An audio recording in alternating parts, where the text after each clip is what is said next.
missionárias, né? Mas aqui quem já está em missões aqui é o Pedro, e hoje a gente vai ver atos através da vida de Pedro muito lindos, muito relevantes, muito extraordinários, né? A gente vai poder tirar, extrair alguns princípios aqui desse final de estudo do capítulo 9. Eu queria que me ajudassem a ler, eu queria que do versículo 32 até o versículo 35, vou ver quem é que eu vou escolher ali, a Inajara desse, a Inajara lá, a Inajara tá que é só alegria, né, Ina? Só alegria, né? Tudo que a gente viu, que a gente ouviu, né? A gente também está alegre com a tua vida aí, né? Muito alegre aí. E que esse momento aí te fortaleça para tu continuar te desgastando, te entregando, né? Então, lê do versículo 32 até o versículo 35. E depois do 36 até o 42, eu quero pedir para Jéssica ler para a gente, por favor, Jéssica. Se tu conseguir aí, se a, se a nossa bonequinha aí, Ana Lu, te permitir, senão o Omar aí, ele te cobre, ele te auxilia. Então, do 32 e 35. 32 até o 35, a Ina, e do 36 até o final, que é o 43, a Jéssica, por gentileza. Fica à vontade, Ina. Vamos lá. Pedro viajava por toda parte e foi visitar o povo santo que vivia na cidade de Lida. Ali encontrou um paralítico chamado Enéas, que permanecia de cama havia 8 anos. Pedro lhe disse: Enéas, Jesus Cristo cura você. Levante-se e arrume sua maca. E no mesmo instante ele se levantou. Todos os moradores de Lida e de Sarona viram Enéas e se converteram ao Senhor. E havia em Jope uma discípula chamada Tabita, que traduzido se diz Dorcas. Esta estava cheia de boas obras e esmolas que fazia. E aconteceu naqueles dias que, enfermando ela, morreu, e tendo-a lavado, a depositaram no quarto alto.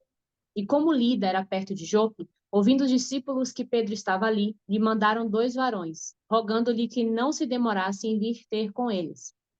E levantando-se Pedro, foi com eles. Quando chegou, o levaram ao quarto alto, e todas as viúvas o rodearam, chorando e mostrando as túnicas e vestes que Dorcas fizera quando estava com elas. Mas Pedro, fazendo-as sair a todas, pôs-se de joelho e orou, e voltando-se para o corpo, disse: Tabita, levanta-te.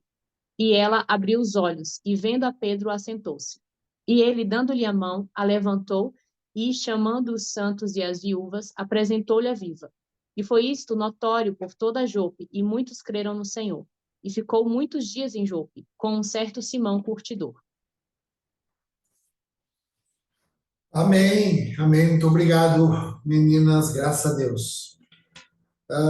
Queridos, a primeira coisa, né, que eu queria já aqui fazer menção é essa questão de Pedro já passando por toda parte. Então, aqui a gente já enxerga Pedro sendo esse missionário, esse homem itinerante, que depois Paulo também vai fazer esse papel, como quem dá continuidade a isso que Pedro está fazendo com os irmãos nesse momento.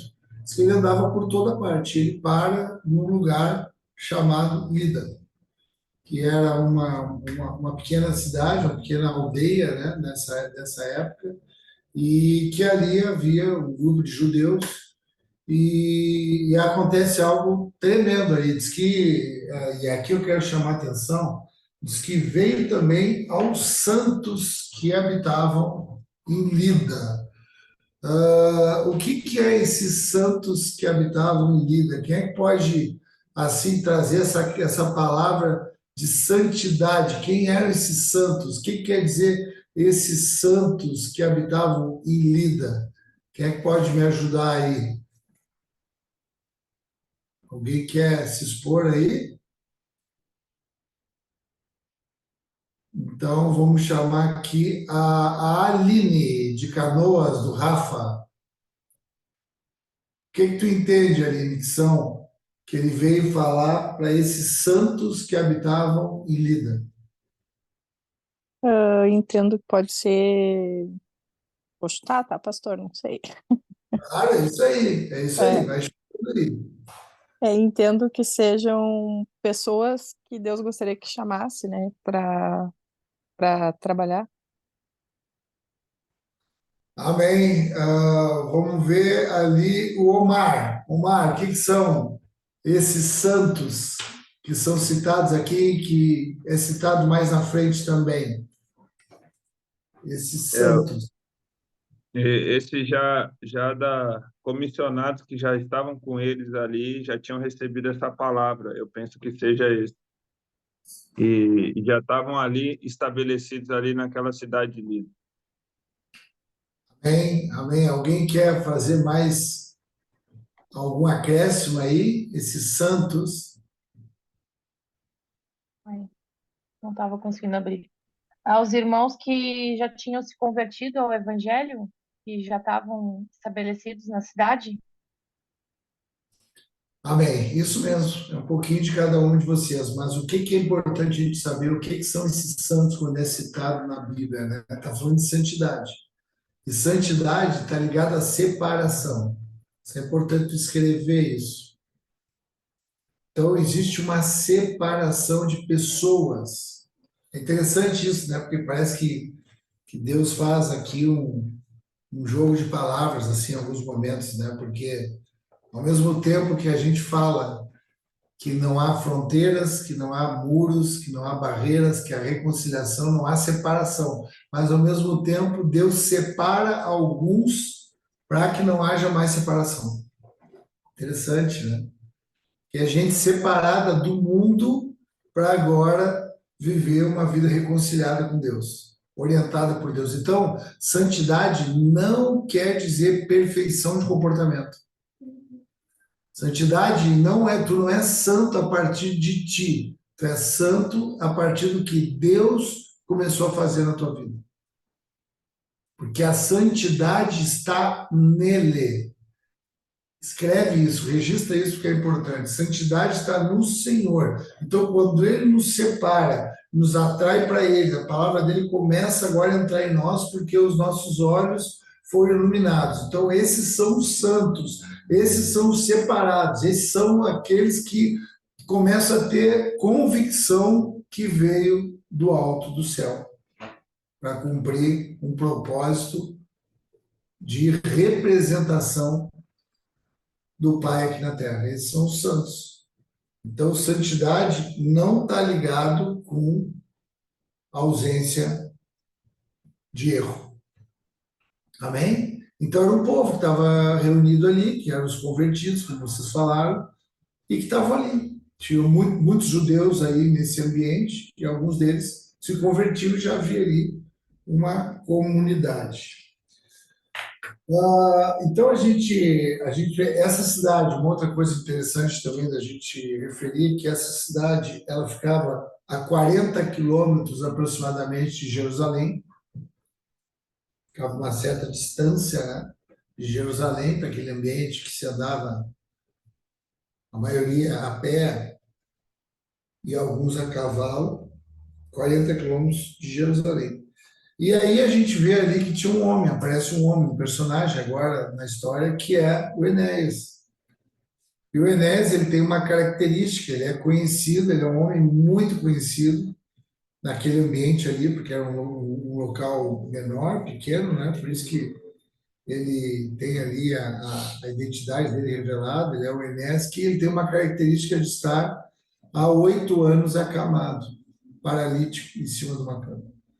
Não se sabe por que ele chegou nessa condição, não se sabe o que houve, mas o fato é que era um homem que estava impedido na sua mobilidade, estava acamado, né? Então, ele era essas pessoas assim que eram conhecidas, que eram famosas assim naquele vilarejo, naquela aldeia maior, cidade menor e aldeia maior.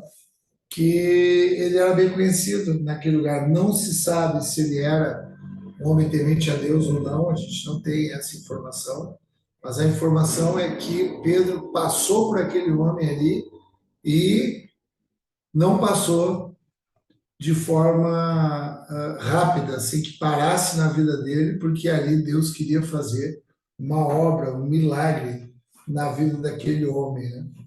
E diz que Jesus, ele encontra esse homem, fala com ele e diz para ele simplesmente: Jesus Cristo te dá saúde, levanta, faz a tua cama, ou pega a tua cama, e logo ele se levantou. Então aqui a gente observa aqui uma ação de Pedro que é muito parecida com a cura que ele realizou ali em Atos 3, com aquele homem coxo que estava ali pedindo esmola. E aí Pedro fala aquela frase, né, bem conhecida e reproduzida, que é: ouro e prata eu não tenho, mas aquilo que eu tenho eu te dou, levanta e anda. E ele fala no nome de Jesus. Aqui ele fala em Cristo, Jesus Cristo te levanta, te dá saúde, te tira dessa condição. Então aqui a gente vê os milagres, Deus fazendo milagres, sinais, maravilhas, coisas extraordinárias, espetaculares, que não se vê toda hora, em todo tempo, em todo lugar. Não é todo paralítico que passou pela vida de Jesus, ou pela vida da igreja, ou pela vida dos apóstolos, que levantaram dos lugares que eles estavam paralisados. Mas havia uns que eram escolhidos ali para serem levantados, para que outros pudessem visualizar essa ação e crer. A gente tem, né, no nosso meio aqui um milagre que Deus nos deu com a vida do pastor Tiago. O pastor Tiago ficou ali durante 3 anos com uma impossibilidade de mobilidade também, e ali já havia ali uma desesperança, assim, apesar de nós orarmos, apesar de nós crermos, nunca desistimos daquilo que nós cremos que Jesus podia fazer, mas na nossa pequena fé a gente já não acreditava muito. O que Deus ia fazer? Deus fez uma obra sobrenatural na vida do pastor Tiago. E aquilo foi um presente para a nossa comunidade, para que nós mesmos crescemos no que Deus estava fazendo para nós. E para isso que Deus tanto permitiu a ferida, quanto Ele curou a ferida. Então nós temos essa joia nas nossas mãos, né? E que ninguém pode tirar da gente. A gente sabe o que aconteceu, a gente sabe o estado que estava, como é que a gente já estava lidando com aquilo como uma perda irremediável. E Deus fez uma obra linda, e o pastor Tiago está aí, vigoroso no nosso meio, crescendo aí na relação com Deus, no seu chamado, sendo esse homem aí com a casa dele, que tem sido uma orientação aí para a nossa igreja, né? Então a gente tem um milagre parecido com esse aqui que foi realizado. Então Deus continua fazendo milagres. Deus continua levantando pessoas, mudando o estado de pessoas. E quando ele fala ali que aquele homem estava acamado, e quando ele fala: pega agora a tua maca e vai, aqui a gente tem que entender que a maca não é uma maca, não é uma cama, como que a gente está acostumado. Ali era um cobertor, era um pano mais grosso, um pouquinho, que ele ficava no chão. Então era enrolar aquele pano ali, pegar e ir embora. Então essa ação, né, de sair de um lugar ali de paralisia total, dependência total das pessoas, para ajudarem ele, para levar de um lugar para o outro. Quantas vezes a gente pegou o Tiago e levou de um lugar para o outro, né? Quantas vezes na igreja aqui, eu me lembro que os irmãos pegavam ele no colo, os irmãos se juntavam para ele subir a escada ali, totalmente de me lembro a Aline não está aí, né? A Aline está ali, mas eu não sei se está de cama fechada ali. Ela tem aula. Está em aula, né? Ali é a Aline do Rafa, não, do Rafa, isso. Eu lembro a Aline uma vez subindo, eles moravam num apartamento que era no 2º andar, salvo engano, e ela pegava o Tiago ali e levava. Terceiro, né, Tiago? Pegava o Tiago ali e levava ele ali, numa força ali mesmo, do amor, do cuidado. É lindo demais, né, essa história. E ele era um homem dessa forma, que ficou dependendo ali das outras pessoas, né? Tanto dependendo financeiramente, por isso que ele era um homem que vivia ali pedindo esmolas, né? Para viver, ele não podia trabalhar, e um homem que dependia em todos os aspectos das pessoas. Aí chega naquele momento ali, quando é liberada aquela palavra de cura na vida dele, quando vem aquela manifestação do dom de cura na vida da igreja, através da vida de Pedro, libera aquela palavra e imediatamente, aleluia, irmão, imediatamente, ele levantou e já começou a trabalhar. Levantou e já começou a produzir. Levantou e já começou a obedecer. Vai, pega a tua cama e...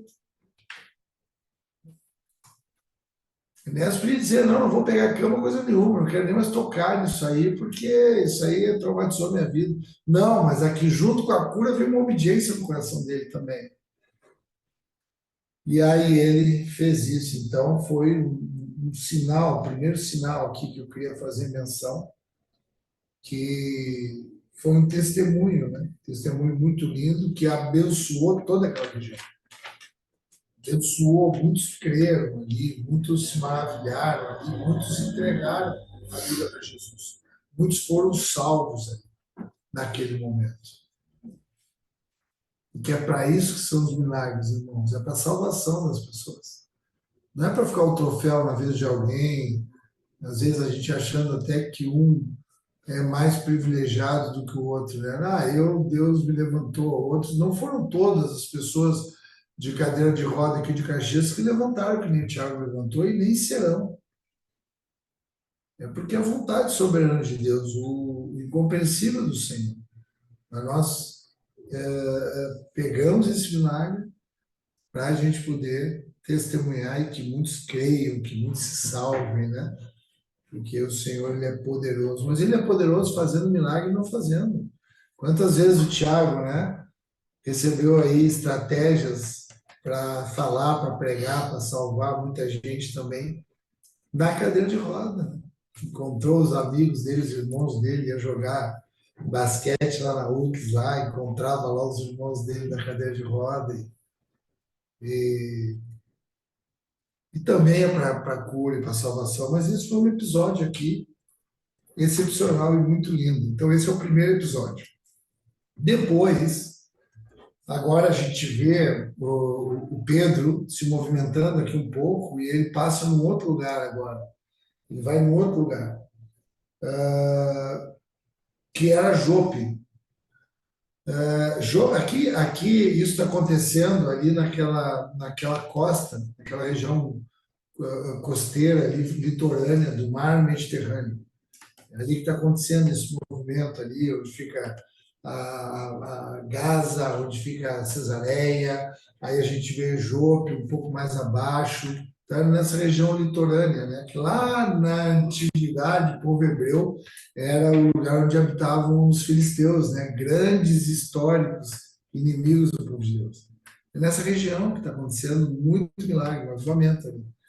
E Jope é muito conhecida também, acho que tu pode escrever aí também, é uma curiosidade interessante, que Jope é aquela cidade aonde o Jonas pegou o navio que deveria ter sido para Nínive e ele pegou para Tarsis, porque era uma cidade portuária, uma cidade importante de comércio.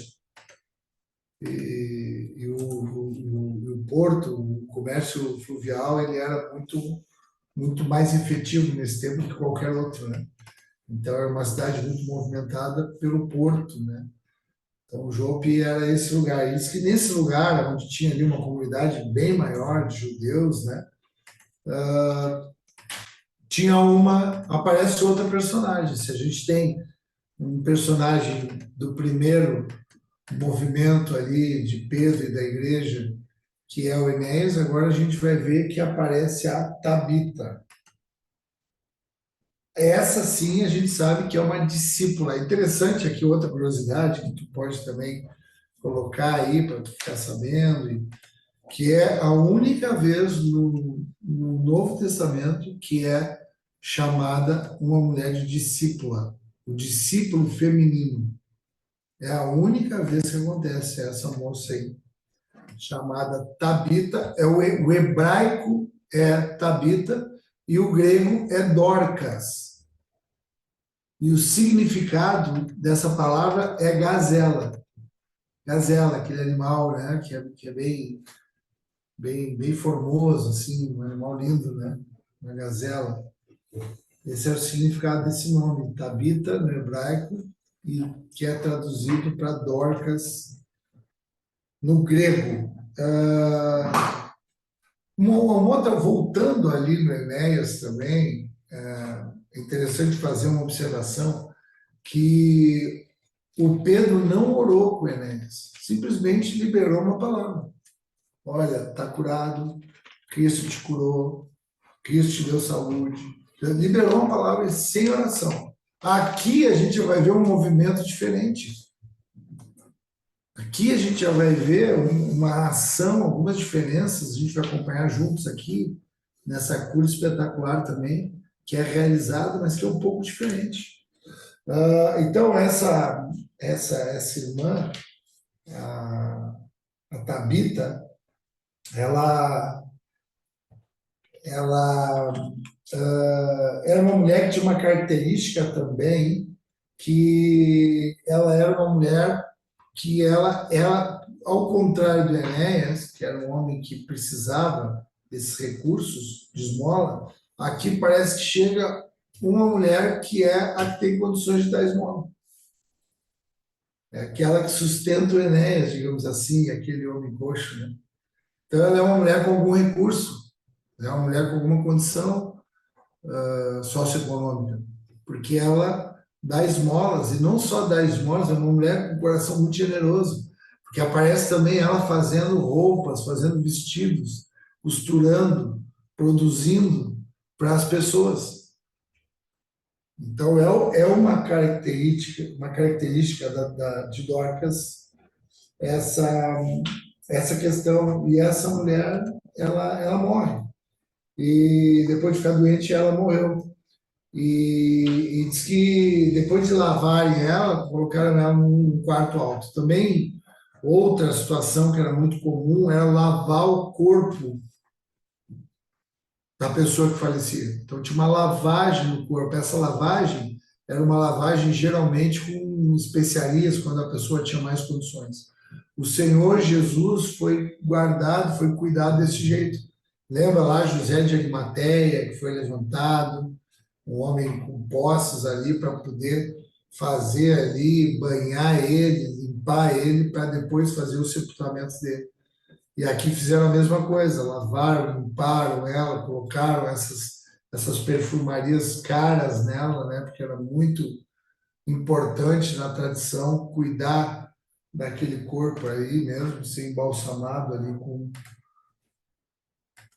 óleos, né? Com especiarias, com mirra. Então, eles fazem com ela e depositam ela num lugar alto, num quarto superior.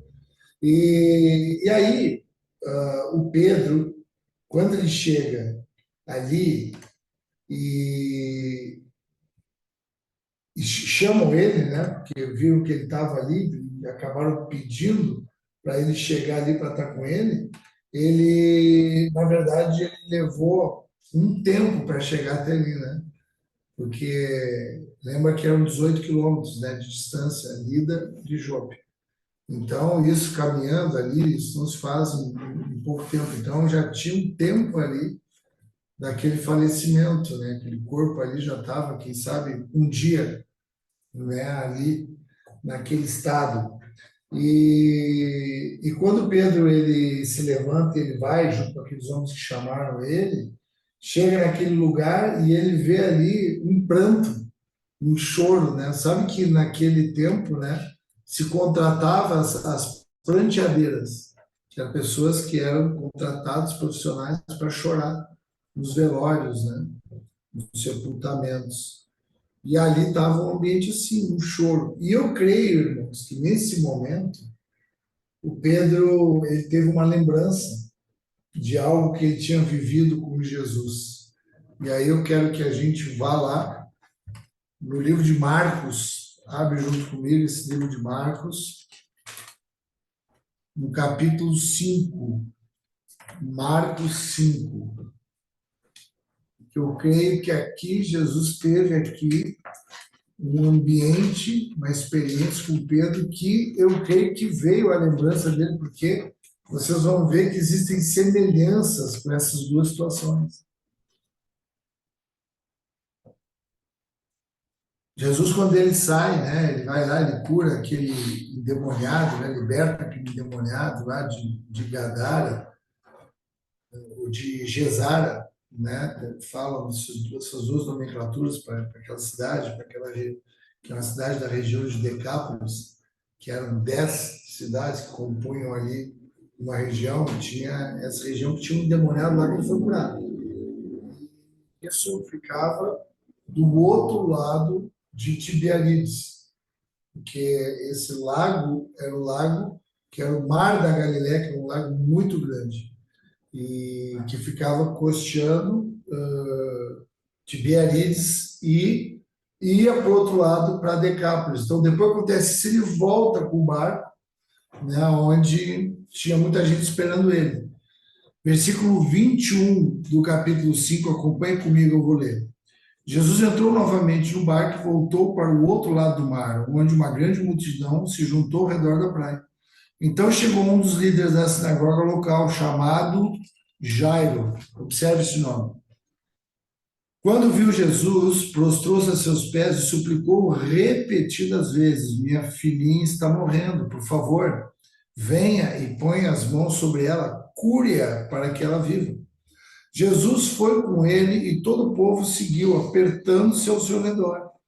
No meio da multidão estava uma mulher que havia 12 anos sofrendo de hemorragia. Tinha passado por muitas dificuldades nas mãos de vários médicos e ao longo dos anos gastou tudo que possuía sem melhorar. Na verdade, havia piorado. Tendo ouvido falar de Jesus, aproximou-se por trás dele, no meio da multidão, e tocou em seu manto, pois pensava, se eu apenas tocar em seu manto, seria curado. No mesmo instante, imediatamente, a hemorragia parou e ela sentiu em seu corpo que tinha sido curada da enfermidade. Jesus imediatamente percebeu que dele havia saído o poder, por isso virou-se para a multidão e perguntou: quem tocou no meu manto? Seus discípulos disseram: veja a multidão que aperta de todos os lados, que o aperta de todos os lados. Como o senhor ainda pergunta quem tocou em mim? Jesus, porém, continuou a olhar ao redor para ver quem havia feito aquilo. Então a mulher, assustada e tremendo pelo que lhe tinha acontecido, veio e, ajoelhando-se diante dele, contou o que havia feito. Jesus lhe disse: filha, a sua fé a curou, vá em paz, seu sofrimento acabou. Enquanto Jesus ainda falava àquela mulher, chegaram mensageiros da casa de Jairo, aquele mesmo homem que adorou, que se prostrou e que pediu para Jesus ir lá, porque a filhinha dele estava enferma. Então, esses homens agora, eles chegam da casa de Jairo, líder da sinagoga, e disseram: sua filha morreu. Para que continuar incomodando o mestre? Então, eles vêm e falam para o Jairo: olha, agora a notícia que a gente dá aqui é que a tua filha morreu. Então, não incomoda mais Jesus. Jesus, porém, ouviu essas palavras e disse a Jairo: não tenha medo, apenas creia. Então Jesus deteve a multidão e não deixou que ninguém o acompanhasse, exceto Pedro. Olha o nosso Pedro aqui, escolhido, comissionado para essa missão. Dentro de uma multidão ele é comissionado, junto com Tiago e João, irmão de Tiago. Quando chegaram à casa do líder da sinagoga, Jesus viu um grande tumulto e muito choro e lamentação. Lembra lá? A associação lá com aquilo que aconteceu lá com Dorcas, com Tabita, era aquele pranto, era aquele choro, era aquela lamentação. Esse era o cenário, né? Versículo 39. Então entrou e perguntou: por que todo esse tumulto e choro? A criança não morreu, está apenas dormindo. A multidão riu dele, ele, porém, fez todos saíssem. Lembra que lá também pediu para todos saírem e ficou ali com a menina, né? Todos saíssem, e levou o pai e a mãe da menina e os 3 discípulos para o quarto onde ela estava deitada. Segurando-a pela mão, disse, Talita cumi, que quer dizer, menina, levante-se. A menina, que tinha 12 anos, levantou-se de imediato, começou a andar. Todos ficaram muito admirados. Jesus deu ordem clara para que não contassem a ninguém o que havia acontecido. E depois mandou que desse alguma coisa para a menina comer. Então, olha que semelhante, né? Esses dois casos, né? Um lá com Jesus, que Pedro era ali um auxiliar, digamos assim, era mais um espectador ali, um homem de oração ali junto do que o protagonista, e depois ele se torna protagonista de uma cena muito parecida.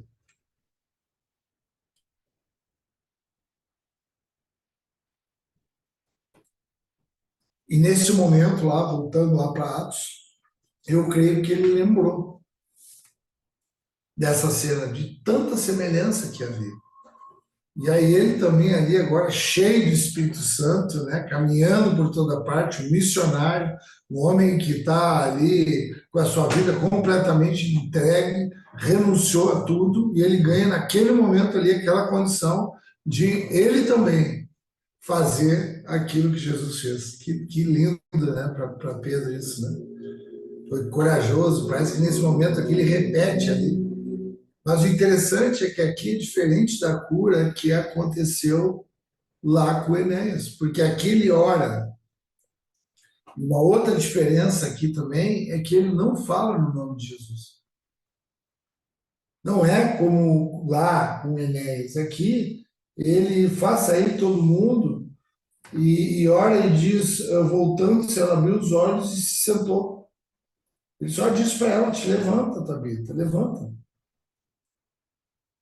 Então, nesse momento aqui, a gente percebe que o que Jesus faz, o que Deus faz, não tem padrão, para que não haja nenhuma doutrina estabelecida a respeito do que quer que seja. Porque assim como ele pode fazer alguma coisa parecida, como ele fez ali com a filha de Jairo e aqui com Dorcas, ele também pode fazer de outras maneiras. Ele pode fazer, por exemplo, com um homem cego de nascença, esse texto está lá em João 9, que ele é curado progressivamente, não imediatamente, como aconteceu aqui. Ele vai indo, ele vai caminhando, ele vai obedecendo e ele vai sendo curado.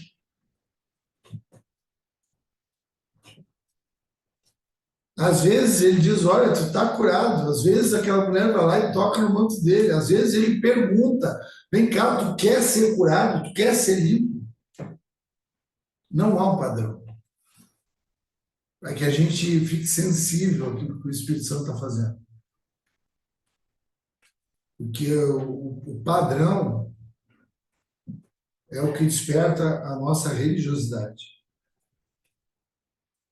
Então escreve aí, aquilo que é padronizado vai despertando religiosidade e legalismo.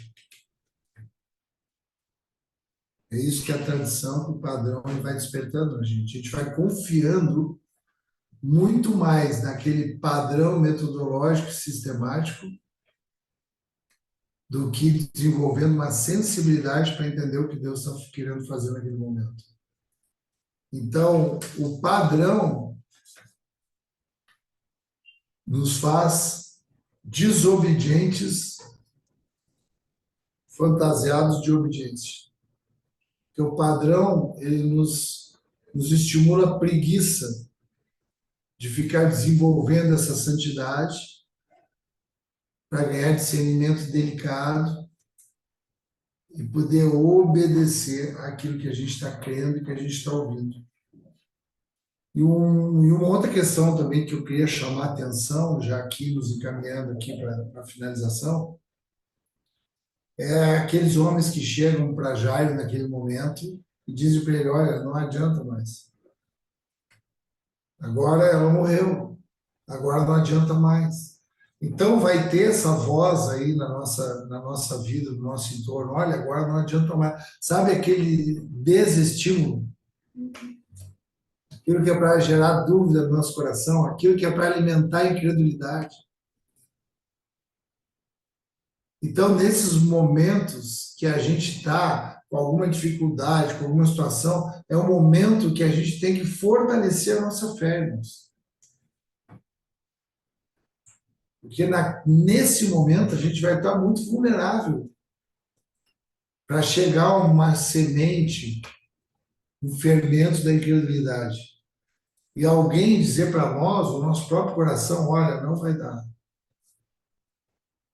Não dá mais. Não tem mais chance agora. Só tinha chance quando ela estava doente, agora ela morreu. Irmãos, com Jesus, até depois que morre, Deus pode fazer alguma coisa. E a gente precisa se fortalecer nessa verdade. Para nós é um grande desafio. Por isso que a gente está aqui comendo. Por isso que a gente está aqui buscando a palavra, estudando o Evangelho. Para que a gente fique firme, inabalável. Querendo muito mais do que a cura, querendo muito mais do que a vitória, querendo muito mais do que o problema solucionado, a gente quer ouvir a voz de Deus. É isso que a gente quer. Quer saber onde que o Espírito vai nos guiar. A gente não quer exigir nada, a gente quer submeter. Quem quer exigir as coisas é a nossa iniquidade, que exige aquilo que a gente pensa que merece. Isso é iniquidade. Então vem aquela voz para desestimular. Como aconteceu com Davi, sabe que Davi, quando ele estava se fortalecendo, se animando, se enchendo de fé para agora viver o impossível, o primeiro impossível da vida dele, um menino ainda, que ele tem que desafiar um gigante, que é maior que o Otávio. Imagina o Otávio. O Otávio ontem entrou na piscina comigo, se ele cai em cima de mim, eu já não estava nem aqui no etapa hoje. Só se alguém orasse para me ressuscitar. Ele estava ali diante de um gigante ali, e ele queria ir, os próprios irmãos dele. Aleluia! Aleluia! Ouve, irmãos. Ouve o que o Espírito Santo está te falando. Os próprios irmãos dele disseram, não vai lá, que tu é um pretensioso. Quem é tu para ir lá? O desestímulo. O desestímulo é aquilo que está na porta do milagre. Na porta da ação de Deus. Do grande momento da tua vida. Vai vir uma grande situação para te desestimular. Para te fazer desistir. Por isso que a Bíblia diz que a perseverança tem que ter ação completa. Porque aqueles que perseveram até o final serão salvos. Hoje tem uma oração aqui nessa noite aqui para todos nós aqui. Para que nós sejamos aqui imunizados contra esse desestímulo, essa voz de desistência que vai vir na nossa vida. E pior que isso, irmãos, essa oração é para que essa voz não venha através da nossa vida. Às vezes é a nossa própria vida que anuncia isso. Não vai dar, desiste, não é assim. Que isso seja curado no nosso coração, que a fé seja fortalecida para a gente proclamar e para a gente também receber aquilo que tem que ser recebido. Amém, queridos? Então, cuidado, assim, essa voz que vem, que a maioria das vezes são vozes bem intencionadas. Se vem aqui é uma voz para proteger Jesus. Que a voz do anticristo é assim, não vou me incomodar mais o mestre. Tem uma oração aqui nessa noite, aqui, irmãos, para nós. Essa palavra aqui é uma palavra de milagre, de oração, uma palavra de extraordinária aqui. Então tem uma oração nessa noite aqui para nós. Sabe aquela coisa de, não vou ligar para o pastor para não incomodar ele. Alguém já pensou assim? Não vou ligar para o pastor, imagina, vou incomodar o pastor, tem tanta coisa para fazer, está sempre nessas viagens aí, está sempre fazendo muita coisa, a agenda dele apertada. Irmãos, não cai por terra. Não existe incomodar. A tua posição é bater na porta. Tua posição é te posicionar. O perdão da redundância. Essa é a tua posição, exigir do juiz, botar a tua petição. Todas as tuas petições sejam conhecidas diante de Deus. Quer dizer que tu tem que ter esse posicionamento.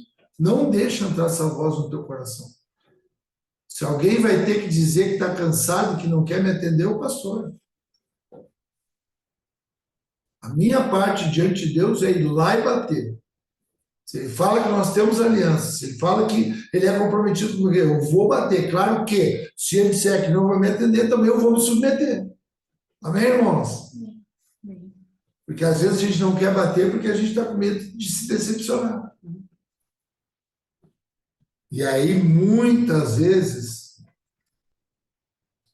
a gente acaba perdendo uma palavra, uma oração, um olhar, porque a gente se torna tímido.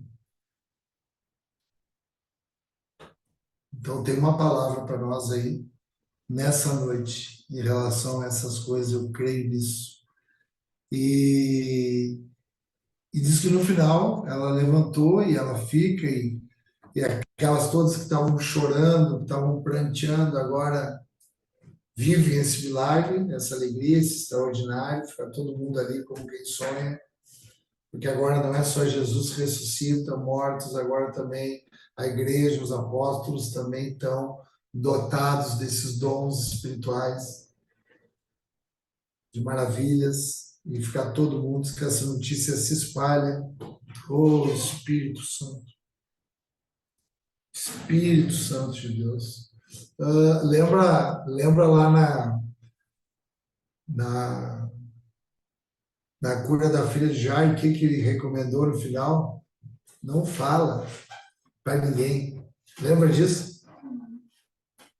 Não faz publicidade, não sei se, quer dizer, não sei, obviamente se fosse eu, não sei se eu não ia querer fazer uma selfie ali com a filha do Jairo na hora e ver se eu ganhava um seguidor, se eu não ia querer pegar para passar no culto aqui para todo mundo ver. Jesus disse, não fala. Não fala para ninguém. Por quê, irmãos? Porque quando é para ficar público, fica público. Depois, aquela mesma situação, todo mundo ficou sabendo. Tem um momento que todo mundo fica sabendo. Isso não cabe a ti divulgar ou fazer. Não. Porque aquilo que for da luz de Jesus, da vontade de Deus, aquilo não tem como ficar escondido. Então, aqui parece que também aquela palavra de Jesus de cuidado, porque ele não tinha morrido ainda, ele não tinha ressuscitado, ele não tinha subido aos céus e o Espírito Santo não estava derramado, ele disse, calma, porque não se completou ainda essa obra. Quando se completar, quem tiver que ver, vai ver. E muitos creram naquilo que estava acontecendo. Ele disse que depois ele ficou mais algum tempo em Jope, hospedado na casa de Simão, que trabalhava com couro. E aqui também tem um mistério espiritual que já vai fazer uma conexão com a próxima aula. Presta atenção nisso que eu vou te falar. Porque aqui está havendo um trabalho também na vida de Pedro. Por isso que eu fiz essa associação, essa relação com quem Pedro era quando andava com Jesus. Porque Pedro aqui está ganhando graças de Deus para ele se animar diante das questões que, mesmo ele sendo santo, ele foi se equivocando. E aqui ele vai ganhando uma força, uma convicção para ele caminhar. E ele era um homem que ele era impetuoso e ele era muito preconceituoso também. Ele não acreditava que a palavra era para os gentios, ele tinha muita dificuldade. Ele era um homem muito rigoroso na palavra, ele era um homem muito rigoroso nas tradições, ele era um homem muito rigoroso nas leis judaicas. Esse homem, essa profissão, curtidor, que trabalhava com couro, ele tocava em animais mortos. Tocar em animais mortos era uma maldição para os judeus, não era permitido. Esse tipo de pessoa era uma pessoa que não era permitido andar junto com o povo de Deus.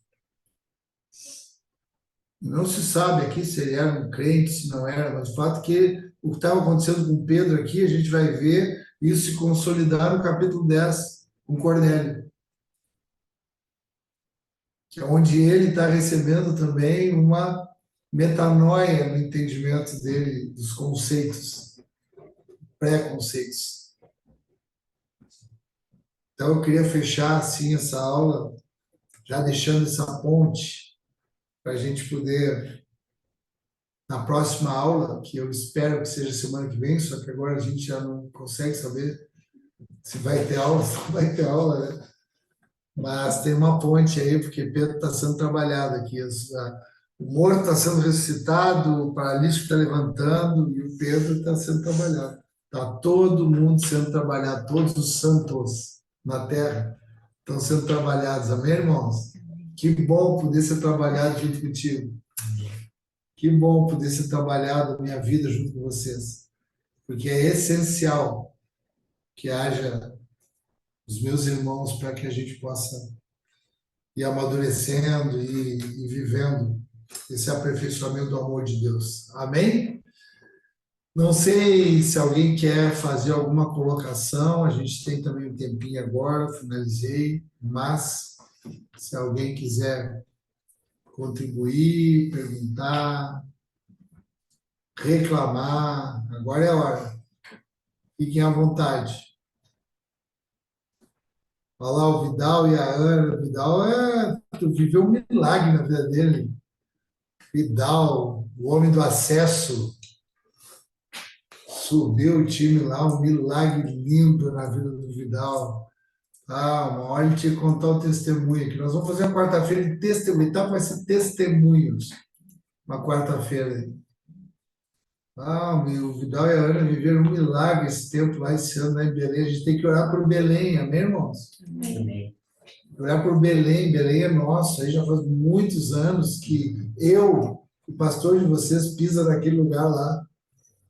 E quando eu piso lá, eu não piso de qualquer jeito. Sempre acontece coisas incríveis naquela terra. É muito linda.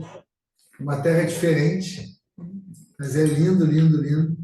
E o que aconteceu agora com essa família que é nossa, que é aquele igreja, foi algo extraordinário. Algo extraordinário, que eu vi acontecer um milagre aqui em Caxias. A gente viu quem é que foi naquele jogo comigo lá. Acho que foi, não sei se o Omar foi, o Eduardo, né? Ali o Eduardo, o Samuel não foi, não? Não, não foi. Milagre, lembra aquela Shekinah que desceu lá? Aquela fumaceira que desceu. Que legal, parabéns aí para vocês, fiquem firmes, viu? Fiquem firmes aí nas verdades do Senhor. Não deixa desviar nem para a direita, nem para a esquerda, 1 milímetro do motivo pelo qual Deus deu essa experiência linda para vocês aí, para vocês ganharem outro nível de ousadia dentro desse ministério, né, pastor Tiago, futebol, que a gente é tão apaixonado, né, Omar? Apaixonado por esse ministério, Deus botou essa paixão no nosso coração, né?